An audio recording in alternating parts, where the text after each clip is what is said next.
नमस्कार मंडळी. विशाल हा रत्नपारखींच्या घरी आलेला असतो आणि त्याला बघून सर्वजण खूप खुश होतात, परंतु राघव मात्र खूप रागाने त्याच्याकडे बघत असतो. विशाल सर्वांच्या पाया पडून सर्वांचा आशीर्वाद घेतो. विशालची आई म्हणत असते की तुम्हाला म्हटलं होतं ना की आमचा विशाल खरंच खूप संस्कारी आहे म्हणून. विशाल म्हणतो की आय एम सो सॉरी की मला यायला जरा उशीरच झाला. तेव्हा विशालची आई म्हणते की ठीक आहे, आता तू इथे सिंधू जवळ येऊन बस. विशाल आता सिंधू जवळ येऊन बसलेला असतो. वहिनी म्हणतात की सिंधू तर आम्हाला खूप आवडली, आता विशाल तू एकदा बोलून बघ. विशाल आता सिंधूशी ओळख करून घेण्यासाठी सिंधूला हँडशेक करायला सांगतो, परंतु त्यावेळी सिंधू हात जोडते. त्यामुळे विशाल सुद्धा हात जोडून तिला नमस्कार करतो. राघव मात्र हे सर्व बघत असतो आणि म्हणत असतो की सिंधूने विशालला काही प्रश्न विचारायच्यात, मला विशालला काही प्रश्न विचारायचेत. आणि त्याचं हे बोलणं ऐकून घरातल्या सर्वांना मोठा धक्का बसतो. रुक्मिणी त्याला थांबवण्याचा प्रयत्न करत असते, परंतु राघव म्हणतो की मला विशाल सोबत सावी बद्दल बोलायचंय आणि तो सिंधूला रूम मध्ये जायला सांगतो. सिंधू काहीही न बोलता तिथून निघून जाते. राघव म्हणतो की विशाल सोबत बोलण्याच्या आधी मला एकदा सिंधू सोबत बोलायचंय. त्यावर विशाल म्हणतो की माझी काहीच हरकत नाही. त्यानंतर राघव हा सिंधू सोबत बोलायला जातो, परंतु त्यावेळी राणी ही काळजीत पडते. तर मंडळी, तुम्ही व्हिडिओ तर बघता परंतु चॅनलला सबस्क्राईब करत नाही. आम्हाला तुमची खूप गरज आहे आणि तुमचं एक सबस्क्राईब करणं आमच्यासाठी खूप महत्त्वाचं आहे आणि लाख मोलाचं आहे. त्यामुळे सबस्क्राईब करायला अजिबात विसरू नका आणि लगेच आपल्या चॅनलला सबस्क्राईब करा. धन्यवाद. राघव सिंधूला म्हणत असतो की पहिल्याच नजरेत आवडला वाटतं तुला विशाल. राघवचं हे बोलणं ऐकून सिंधूला फार वाईट वाटत असतं. ती राघवला समजावत असते, पण राघव तिला म्हणत असतो की एक गोष्ट नेहमी लक्षात ठेव, जरी तुझं आणि विशालचं लग्न झालं ना तरी सावीचा मी बाप आहे हे सत्य कधीच बदलणार नाही. सिंधू म्हणते की मला ही गोष्ट मान्य आहे. सिंधू आता तिथून जाण्यासाठी निघत असते, परंतु राघव तिला पकडतो. राघव हा सिंधूच्या जवळ येत असतो तेव्हा सिंधू राघवला म्हणते की राघव ही काय जबरदस्ती आहे. राघव तिला विचारतो की काय झालं, आता तुला माझ्यासोबत बोलण्याची सुद्धा इच्छा राहिली नाही का. तेव्हा राघव तिला म्हणत असतो की एक गोष्ट नेहमी लक्षात ठेव, सावी ही माझी मुलगी आहे आणि नेहमीच माझी मुलगी राहणार. आणि जर तुझ्या या लग्नामुळे तिच्यामध्ये आणि माझ्यामध्ये जर काही प्रॉब्लेम झाला तर मी हे कधीच सहन करणार नाही. मात्र त्याच वेळी राणी तिथे येते. राघव आता राणीला बघून म्हणतो की काय बघतीयस तू असं, आणि जे काही बोलायचं ते मला बोल, सिंधूला बोलायचं नाही. मात्र राणी सिंधूला मिठी मारते आणि सिंधूला म्हणते की खरंच विशाल खूप छान मुलगा आहे आणि त्याची फॅमिली सुद्धा खूप छान आहे.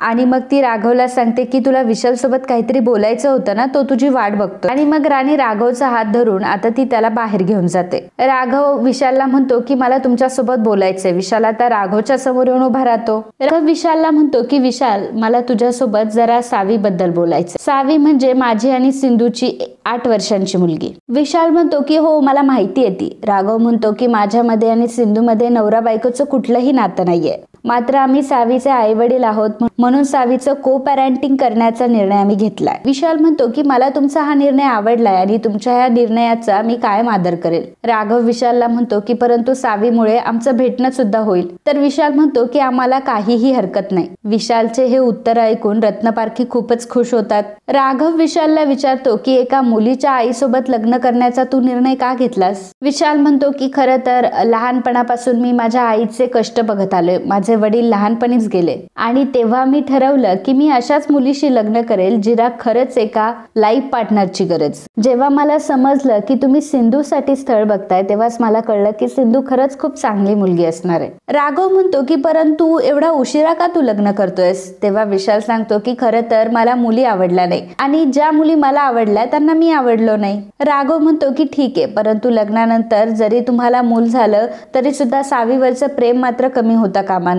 विशाल म्हणतो की तुम्ही काळजी करू नका, सावी आमच्या घरातलं पहिलं मूल असेल. राघव म्हणतो की ठीक आहे, परंतु सावी जरी तुमच्या घरामध्ये राहत असली तरी नाव माझंच लावेल. आमच्या नात्यावर कुठलाही परिणाम होता कामा नये. विशाल म्हणतो की ठीक आहे, काही प्रॉब्लेम नाही. राघव विशालला विचारतो की तुम्ही तुमचा बिझनेस एक्सपांड करताय, मग कुठे जाऊन राहण्याचा तुमचा काही निर्णय आहे का. त्यावर विशाल म्हणतो की अजिबात नाही, मला माझ्या फॅमिलीला सोडून दुसरं कुठेही जायचं नाही. विशालची ही सगळी उत्तरं ऐकून राघव सुद्धा इम्प्रेस झालेला असतो. सर्वजण खूप खुश असतात. तर दुसरीकडे सिंधू हे एकटीच रडत असते आणि म्हणत असते की राघवच्या अशा ह्या वागण्याचा नक्की मी काय अर्थ लावायचा ना तेच मला कळत नाहीये. मधुताईंचं आणि त्यांचं लग्न सुद्धा झालंय आणि मग मी लग्नाचा निर्णय घेतलाय तर ते असं का वागताय. त्याच वेळी राघव तिथे येतो आणि सिंधूला सॉरी म्हणतो आणि म्हणतो की मला माहिती आहे की मगाशी मी तुझ्यासोबत खूप चुकीच्या पद्धतीने वागलो. विशालला मी आत्ताच भेटलो आणि खरंच विशाल खूप चांगला मुलगा आहे आणि जेव्हा तुला माझी गरज होती तेव्हा मी तुझा स्टँड घेऊ शकलो नाही. जमलं तर या गोष्टीसाठी मला माफ कर. तर सिंधू काहीही बोलत नाही, तिथून जाण्यासाठी निघत असते, परंतु राघव पासून तिचा काय पाय निघत नसतो.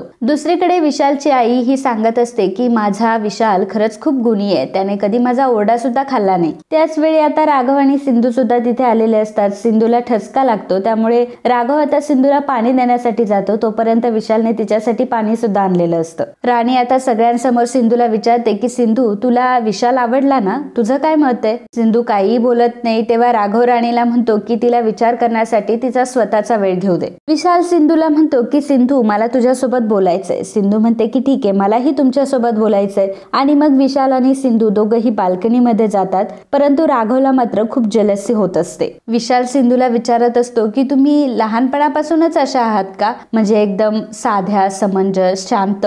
तेव्हा सिंधू म्हणते की कधी कधी माणसाची परिस्थिती माणसाला बदलवत असते. विशाल तिला विचारतो की नशिबावर तुमचा विश्वास आहे का? सिंधू म्हणते की नाही, माझा कर्मांवर विश्वास आहे. आपण ज्याला नशीब म्हणतो ना, ती आपल्याच कर्माची फळं असतात. विशाल म्हणतो की खरं तर लग्न करायची माझी इच्छा नव्हती, परंतु आईच्या आनंदासाठी मी तयार झालो. दुसरीकडे राघव मनाशीच म्हणत असतो की एवढा का वेळ लागत असेल सिंधूला, काय बोलत असेल ती विशाल सोबत? विशाल सिंधूला म्हणतो की सिंधू, तुझी स्माइल खरंच खूप छान आहे. तर सिंधू आता काहीही बोलत नाही आणि तिथून जाण्यासाठी निघते. सिंधू आता पुढे निघालेली असते आणि सिंधूची ओढणी ही एका खिळ्यामध्ये अडकलेली असते. तर सिंधूला असं वाटतं की विशालने तिची ओढणी पकडली आहे, त्यामुळे ती विशालला म्हणत असते की हे काय करताय तुम्ही? विशाल मात्र बाजूलाच उभा असतो. तर विशाल म्हणतो की मी काय केलं? आता सिंधू जेव्हा मागे वळून बघते तेव्हा तिला समजतं की तिची ओढणी ही खिळ्यात अडकली आहे, ना की ती विशालने पकडली आहे. आणि मग विशाल हसायला लागतो आणि विशाल तिची ओढणी खिळ्यातून सोडवतो. तर विशाल म्हणत असतो की तुम्ही काळजी करू नका, मी माझं लिमिट कधीही क्रॉस करणार नाही. त्याच वेळी आता राघव तिथे आलेला असतो आणि विशालने सिंधूची जी ओढणी पकडलेली असते ते बघतो आणि तो खूप रागवतो. मित्रांनो, आजचा हा भाग इथेच संपतो. पुढील भागात आपल्याला बघायला मिळणार आहे. राणी सिंधूला म्हणत असते की जर तू विशाल सोबत लग्न केलं तर सावीला तिच्या हक्काचे वडील भेटतील. सिंधू राणीला म्हणते की सावी ही राघवची मुलगी आहे आणि काही झालं तरी त्या दोघांचं नातं कधीही बदलणार नाही. त्यामुळे राणी चिडूनच म्हणते की मला माहिती आहे ना सिंधू, इथे फक्त तू मला आणि राघवला वेगळं करण्यासाठीच आली आहेस. खरं तर तुला हे लग्न करायचंच नाहीये आणि जर तू ह्या लग्नाला होकार दिला नाही तर, असं म्हणताच राघव तिथे आलेला असतो. राघव राणीला विचारतो की नाहीतर काय करशील तू? तर आता राघवला तिथे बघून राणी सुद्धा खूप घाबरलेली असते. तर मित्रांनो, असेच मराठी मालिकांचे डेली अपडेट बघण्यासाठी आत्ताच आपल्या चॅनलला सबस्क्राईब करा आणि हा जर व्हिडिओ तुम्हाला आवडला असेल तर व्हिडिओला लाईक आणि कमेंट करायला अजिबात विसरू नका. धन्यवाद. तर मित्रांनो, कालच्या भागात कमेंट करणारे आपले दर्शक होते रोहन भांडारे, सुरेखा रानडे, विक्रम जाधव, भाग्यश्री, रमा, मनोहर पेडणेकर, रेश्मा भगत, पद्मजा, सुरेखा रानडे, शीतल खारपुडे, स्वामिनी काते, सुचित्रा शेलार, पवित्रा कांबळे, अनुष्का मागर, कल्पना घोगरे, साधना बोर या सर्वांनी व्हिडिओला कमेंट करून खरंच खूप छान प्रतिसाद दिल्याबद्दल खूप खूप धन्यवाद. खूप खूप धन्यवाद.